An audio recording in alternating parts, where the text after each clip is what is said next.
Please go ahead. Thank you, Commissioners, for listening to me today. My name is Chuck Young.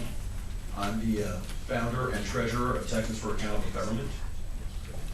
I'm also a network engineer, a systems administrator, database architect, and administrator, and I've worked a lot in information security too, so I have some ideas about data and what goes on with data. I have my own reading of the privacy policy. That's a bit unique. And it focuses first on one key component, which is that there are two separate categories defined in the privacy policy. You all have a privacy policy, Andy? On page 3 under definitions, there's information.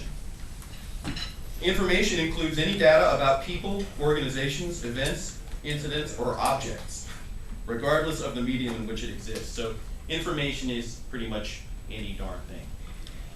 Intelligence is different. Intelligence is the product of an analytical process that provides an integrated perspective to disparate information about crime trends, crime and security threats, and the conditions associated with criminality. So to summarize, I think it's safe to say that intelligence is a subset of information that's completely oriented towards a criminal predicate. Would you agree with that, Chief Carter? Post-analysis, yes. Okay. Oh, post-analysis. Yes. Okay. So, so we have two broad categories, and then we also have, if you read the purpose statement, and also I'm going to jump from the purpose statement, the very first thing in the purpose statement, the goal of the center is to further the following purposes: increase public safety. Okay. And later on, under collection limitations, that's page 5, and there's two sections C under collection limitations. So this is the first section C. The ERIC will collect and retain only information, okay, information that can be identified in one of the following categories. And then I'm going to skip to number 2. That relates to non-criminal threats to public health or infrastructure and disaster response and relief, which is broadly kind of a subset probably of that public safety mandate that was item 1 in that mission statement. Okay, and this is what I'm concerned with in the privacy policy. I'm not that concerned with stuff that's oriented in a criminal predicate. I am, but I think it's already governed to the extent that it can be governed, but privacy issues concerning criminal predicate are already addressed in the privacy policy via 28 CFR, which is the Code of Federal Regulations, Part 23, which is all oriented, if you read it, everything there is oriented criminal intelligence, criminality, criminal predicate. Okay, and there's been a lot of talk about criminal predicate.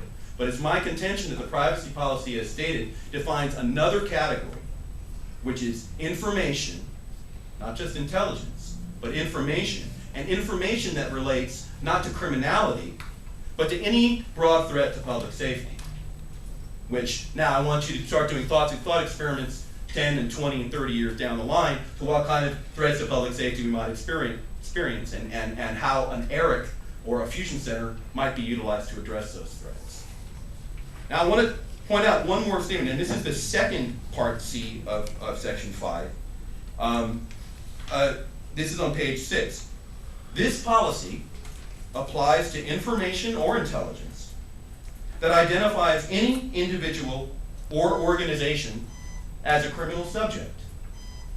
So that means, by the way, Commissioner, we had another person sign up, so I might go a little bit over, and then if with your permission, based on last week, Commissioner Lauderdale, is that acceptable? Another minute? Yeah, I need another. Well, the person who signed up after me is actually, I believe, going to cede their minutes to me. Heather Fazio? Yes. Okay. If that's with your permission, I don't think I'm going to use all 3 because I'm almost done. Okay. So section C, we have this policy applies to information or intelligence that identifies any individual or organization as a criminal subject. And I don't see anything in the privacy policy that addresses information that's being utilized to fulfill this public safety mandate or mission. And that's my main concern with the privacy policy right now. There's a lot of other areas of concern. But that, for me, right now, that's job number 1, because we can do all kinds of, guessing about what might impact public safety. I'll give you a quick example. Health departments in other parts of the country recently utilized not credit card data, but like a Costco, you know, when you buy stuff at a store, they utilize that to track salmonella outbreaks. Now that's probably an admirable use of that data, especially if it was with the consent of the people from whom the data originated. But I don't know if it's appropriate for it to go under the auspices of a regional intelligence center.